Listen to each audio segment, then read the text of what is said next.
Bonjour à tous et bienvenue dans Déclic, le podcast qui tente de décrypter Google Ads et plus généralement l'univers du SIA. Je suis Jérémy Lacoste, consultant SIA depuis plusieurs années, et j'aurai le plaisir d'aborder une fois par semaine une problématique search. Sans langue de bois mais toujours avec bienveillance, l'ambition au cours de chaque épisode est de déconstruire les mythes autour de Google Ads, une plateforme qui a de fêter ses 20 ans, en partageant mes échanges, lectures et retours d'expérience. Pour ce 76e épisode, je vous propose un ton plus léger, où il s'agit d'énumérer des situations où Google met une douille aux annonceurs. Ou pour le dire de façon plus politiquement correcte, là où il peut y avoir des alignements d'intérêts. Je rappelle que Google est une boîte cotée en bourse, dont 70% du CA repose sur sa régie Google Ads, et qu'à ce titre, elle doit montrer chaque trimestre une croissance à 2 chiffres auprès des actionnaires. S'il est primordial pour le géant de Mountain View de fournir un outil de qualité et d'assurer des performances de haut niveau pour les annonceurs, manière de les fidéliser, il me semble permis de penser que parfois, certaines features semblent plus aller dans le sens de Google que dans celui des clients. Petit florilège. Allez, je compte les points. Premier point, la diffusion sur les emplacements pourris. Grâce à sa régie Google AdSense préintégrée dans la majorité des CMS marchés, Google a aujourd'hui l'inventaire display le plus large possible. Et une façon de le monétiser pour le géant est de le proposer à la découpe, dans l'ensemble de ses campagnes search, via les options partenaires du réseau de recherche et réseau display. Le premier concerne des moteurs de recherche random, type Orange, quand le second comprend toute la galaxie d'éditeurs possibles et imaginables. Dans les deux cas, les données remontées par Google sont ultra parcellaires et difficilement pilotables, même s'il est possible de les exclure. Deuxième sujet, le ciblage par intérêt. Par défaut, lors de la création d'une campagne, même si l'annonceur enseigne un pays en particulier lors du ciblage, Google active l'option présence ou intérêt. Autrement dit, la régie diffusera les annonces aux habitants du dit pays, ainsi qu'à ceux qui s'y intéressent ou s'y rendent régulièrement. On peut difficilement en faire plus cryptique. Et on se retrouve bien souvent avec des surprises, comme la diffusion de ces annonces sur des pays non concernés.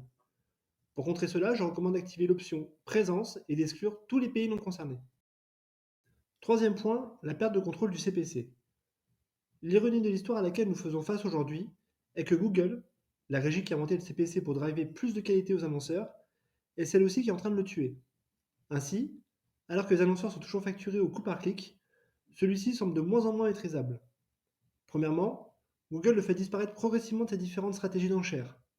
Et deuxièmement, lors du procès antitrust Google, on a appris de la bouche d'un VP encore en poste qu'il arrivait que les équipes dégradent les CPC de manière arbitraire pour atteindre leur objectif annuel.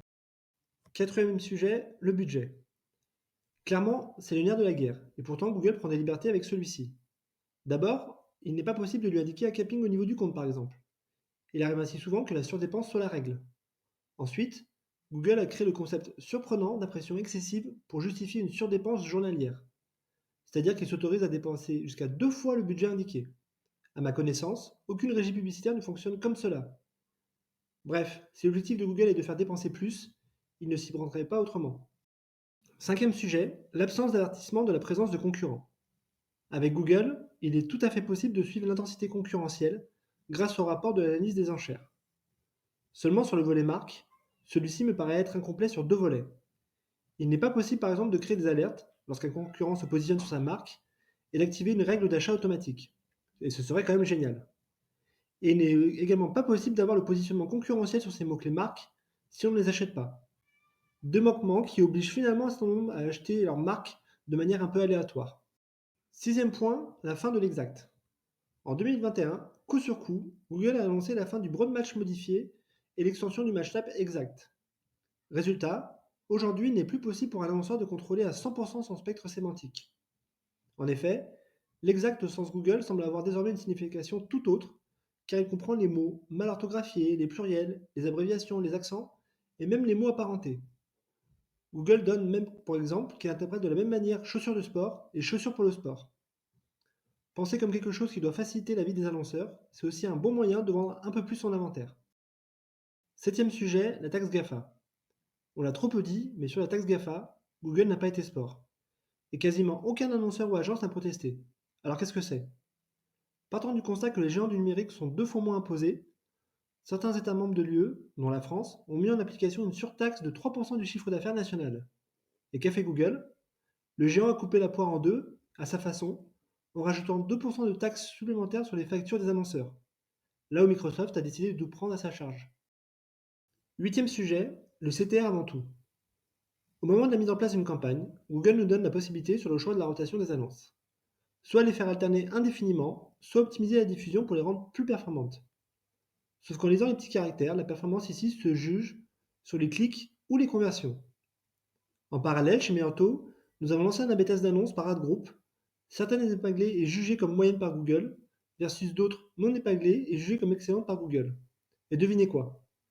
Les annonces excellentes ont surdiffusé avec un excellent CTR, mais un taux de conversion plus faible que les annonces moyennes.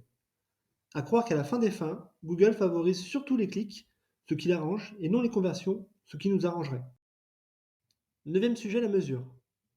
Honnêtement, je n'ai jamais compris les gros annonceurs qui à la fois investissaient des millions sur Google Ads et utilisaient Google Analytics pour mesurer la performance. On n'imagine pas confier les clés de son acquisition à une seule et même personne qui est à la fois chargée de nous vendre son produit et de le noter. C'est pourtant la situation de la majorité des boîtes aujourd'hui. Et je ne parle même pas de celles qui sont full stack Google, avec la DSP DV360, Google AdSense pour la monétisation et Google Cloud. Si Google a aujourd'hui un modèle ouvert qui permet aux autres technos de proposer des connecteurs, il faut admettre que les AM ne facilitent pas leur intégration. Les échanges s'arrêtent bien souvent au moment où l'on mentionne que l'on n'utilise ni GTM ni GA4. Voilà, ce 76e épisode touche déjà à sa fin et j'espère que vous avez eu le déclic. Comme toujours, je suis preneur de vos retours ou propositions de sujets en commentaire ou par message privé sur LinkedIn. D'ici là, prenez soin de vous et si vous me cherchez, vous savez où me trouver. Sur Google bien sûr. Allez, à la prochaine!